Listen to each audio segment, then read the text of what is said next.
Now that they're dry, we're going to grab some twine.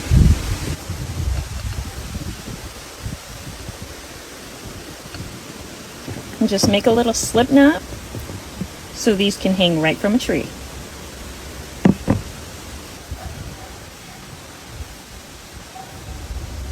And you want to make sure they're all different lengths too.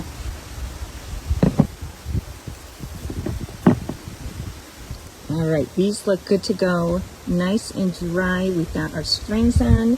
Now all we have to do is add the birdseed. And you just want to sprinkle it in right at the bottom so they look like little teacups that have fallen over. The birds are just going to love these, and I love the way they turned out. They're so pretty.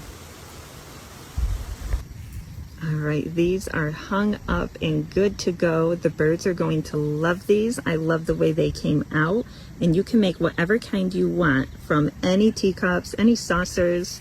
It's up to you. But I know the birds are just going to love these. Look how cute that is.